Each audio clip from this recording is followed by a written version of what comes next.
સિયોર લુહાર સુથાર જ્ઞાતિ દ્વારા વિશ્વકર્મા જયંતિ નિમિત્તે રક્તદાન કેમ્પ યોજાયો।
સાહેબ આપનો પરિચય સાથે।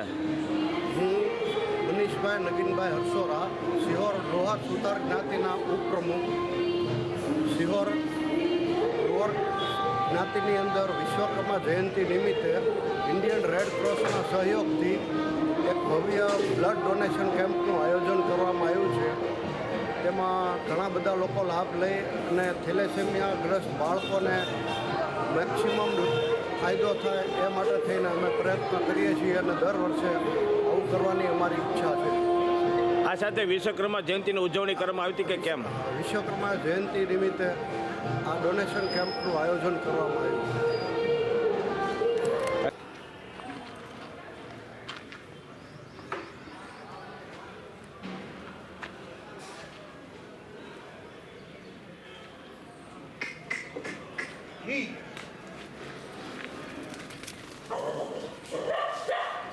ભગવાને એને સંકેત આપ્યો અને એ જગ્યા પર ઇન્દ્રદ્યુમ્ન રાજા પહોંચ્યા। ત્યાં પહોંચ્યા, નિર્માણ કાર્ય બધું શરૂ થયું। રાજા હતા, કઈ કમી તો હોય નહીં, ધન દોલતની, એટલે હજારો સેવકો લગાવી દીધા મંદિરના નિર્માણ માટે। મંદિર ભવ્યથી ભવ્ય તૈયાર થઈ ગયું। હવે ઘર ખાલી। રાજા એકદમ પ્રાતઃ ભોરમાં સમુદ્ર કિનારા પર જઈને ઊભા છે। એટલામાં દૂરથી કાષ્ઠ તરતું તરતું આવે છે। ખૂબ વિશાળ કાષ્ઠ છે, તરતું તરતું આવ્યા, 4 ચિહ્ન છે। હવે કાષ્ઠ તો મળી ગયું, પણ એમાંથી મૂર્તિ કોણ બનાવી આપે? એટલે અનેક કારીગરો આવ્યા। કોઈ કારીગર એ મૂર્તિ, એ કાષ્ઠના કાષ્ઠ એટલે લાકડું, એ લાકડાના જે તેજ હતા ને એ તેજ સહન ન કરી શક્યા, એટલે જતા રહ્યા। કોઈ તેજ સહન, પ્રાણ ઉર્જા આવી ગઈ કે જો આવી ગયા। ત્યાં રાણી કહે છે, રાજન, આ વ્યક્તિ આ તો સાવ ગરડા છે, પોતાના લાકડીના સહારાથી ચાલે છે, સ્વયં તો ચાલી નથી શકતા, આ શું ભગવાનના વિગ્રહ બનાવવાના છે? બોલે, નાના દેવી, ભગવાને કીધું હતું કે જો જરાક પણ અહેમ નથી, કહે છે ભગવાનની કૃપાથી ઈ જ છું। તો રાજન કહે છે કે પ્રભુ, આપ એ જ કારીગર છો, પણ તમે બહુ વયોવૃદ્ધ થઈ ગયા છો, શું તમે ભગવાનના વિગ્રહ ગઢી શકશો ખરી? બોલે, મારા શરીર ઉપર, મારા તન ઉપર ધ્યાન ન દો, મારા હાથમાં જે કલા છે એ ભગવાનની આપેલી કલા છે, અને એ કલાથી હું ભગવાનના વિગ્રહ તૈયાર કરીશ। બોલે, સારું, પણ અમે તમારી પરીક્ષા લઈશું। જો તમે પરીક્ષામાં ઉત્તીર્ણ થશો, પાસ થઈ જશો, તો તમે ભગવાનના વિગ્રહને બનાવવા માટે સક્ષમ છો। ત્યારે એ વૃદ્ધ વ્યક્તિએ હામી ભરી અને આંખ ઉપર પટ્ટી બાંધી કોટીવાર સાષ્ટાંગ દંડવત પ્રણામ કરું છું। અહીંયા દત્ત આશ્રમથી ઉપસ્થિત બાપુશ્રીના શરણોમાં પણ કોટીવાર સાષ્ટાંગ દંડવત પ્રણામ કરું। આપણા હર્ષિતથી દીદી ભાગવતાચાર્ય છે, એમને પણ હું હૃદયથી વંદન કરું છું। મંથસ્થ તમામ મહેમાનો, આ કાર્યક્રમનું આટલું સુંદર આયોજન કર્યું છે તેવા બધા એના ટ્રસ્ટીઓ, આ સભામાં ઉપસ્થિત સિહોરના સૌ વડીલો, માતાઓ, બહેનો અને બાળકો, વિશ્વકર્મા ભગવાનની તિથિ જ્યારે આપણે આજ ઉજવવા માટે એકત્રિત થયા છીએ ત્યારે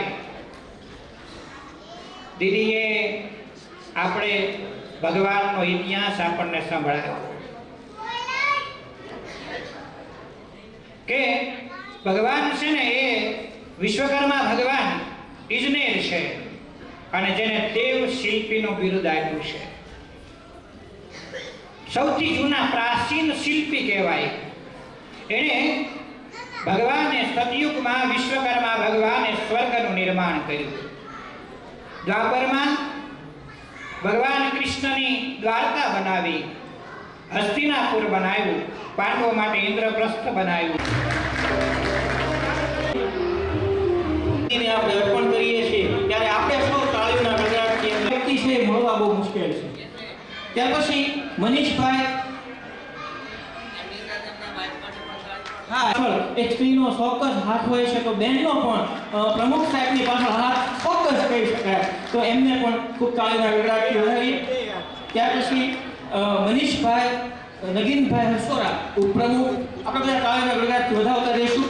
દીપકભાઈ વિનુભાઈ સિદ્ધપુરા મંત્રી, વૈભવભાઈ મહેશભાઈ ગોહિલ ખજાનસી, રમેશભાઈ સૌજીભાઈ પરમાર સહખજાનસી, ગીણભાઈ ગણપતભાઈ સિદ્ધપુરા સહમંત્રી, Chandrakantbhai Ranjitbhai Siddhpura trustee Shri, Jivanbhai Bhikhabhai Rathod trustee Shri, Dhirubhai Maganbhai Rathod trustee Shri, Vijaybhai Vishrambhai Parmar trustee Shri, Nayanbhai Vrajlalbhai Luhar Chauhan સલાહકાર,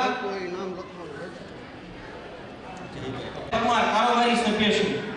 આવડું તમે એક કદાચ તમે વાર્તા સાંભળી છે કે જ્યારે ભગવાન શ્રી રામ સેતુબંધ બાંધતા હતા અને ખિસકોલી જે કામ કરતી હતી એ મહેશભાઈનું કામ છે, તો એમને જોરદાર તાળીઓથી વધાવ્યું.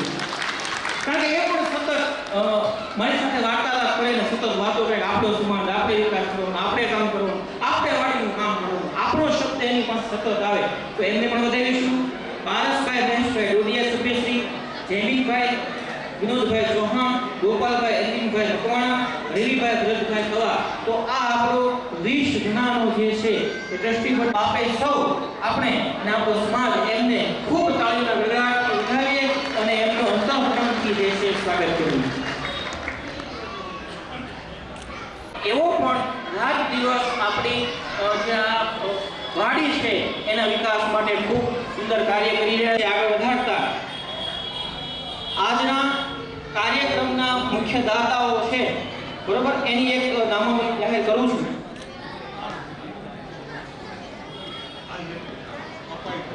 માનનીય પ્રમુખ સાહેબના શબ્દો કે અહીંયા સુધી આ જે કમિટી પહોંચી છે તો એમાં સૌથી વધારે સિંહફાળો હોય તો એ જૂની કમિટીનો છે. એટલે જૂની કમિટીને પણ આપણે ખૂબ તાળીઓના ગણગણાટથી ઉઠાવીએ, કારણ કે આંતરસૂદ અને ગોઠાસૂદ એ જૂની કમિટી પાસેથી પંકજભાઈને સતત મળતી રહે છે. બરોબર, વિશેષ આપણે કાર્યક્રમને આગળ વધારતા હવે મારે આજના દાતા